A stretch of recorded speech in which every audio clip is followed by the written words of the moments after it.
Hey guys, welcome back to the channel. It's another great day in Utah. I just wanted to break down a deal that I personally bought about 18 months ago. And I wanted to teach you a couple of things. So I wanted to teach you how you can buy a property with low or no money down and still have a great equity position. And I also want to teach you how to calculate a cash on cash return on investment, or even just a return on investment, right? Let's break down the numbers real quick, and then I'll show you some pictures of it as we go along. It'll be a lot of fun. So we bought this with the BRRRR method, which stands for buy, rehab, refinance, rent, and repeat. And the refinance and the rent can be swapped. That's kind of the order and the flow of it. So we purchased this off market for $224,900. It needed about $3,000 in repairs and just some little fix-ups. We purchased this with a hard money loan because the sellers needed to close in 3 days. So we put a hard money loan in place that cost us about $6,700. And then our long-term refinance, as soon as we got the repairs done, we immediately started the refinance process. So this whole process right here took us about 30 days. So we bought it for $224,900. We were into it for $3,000 of repairs, $67,000 of hard money, $67,000 of long-term refinance costs, which puts us all in at $241,000 and some change. It literally appraised for $295,000 2 weeks after we bought it.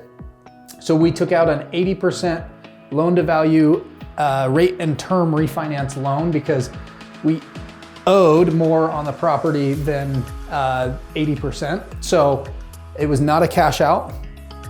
We left about $5,000 in the deal. It currently is being re-rented right now for $18.95 a month.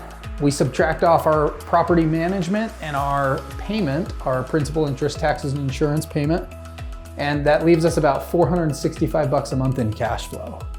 So now what we want to do is we want to take the monthly cash flow, which we calculated at $465 a month. And again, this is a very simplified example. It doesn't take into effect any property maintenance that we may or probably will have, any tenant turnover costs, anything like that, right? But this is just to get you calculating the numbers. So $465 a month times 12 months out of the year gives us $5,580 in annual cash flow. Now, to calculate a return on investment or a cash on cash return on investment, so that we're comparing apples to apples when we look at, hey, should I have bought this house or should I just invested in some stock or mutual fund, right?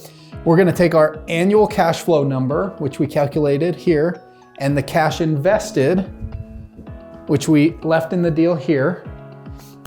And that gives us, so 5,580 divided by 5,300 means we have 105% cash on cash return on this deal, which is awesome. I wish that I could have 100 of these.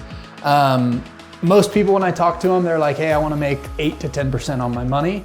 And you know, right here, we're making 105% annually on our money. The cool thing is that's not even the best part. So stay tuned for, I'm gonna do a 5 to 10 year projection. Again, this is just to help you learn how to run numbers so that you go out and buy your first property, because if you buy a property like this, it will be life-changing. I love helping you guys out. Please subscribe, smash that thumbs up, and let's stay tuned in for the 5 to 10 year projection on this exact property.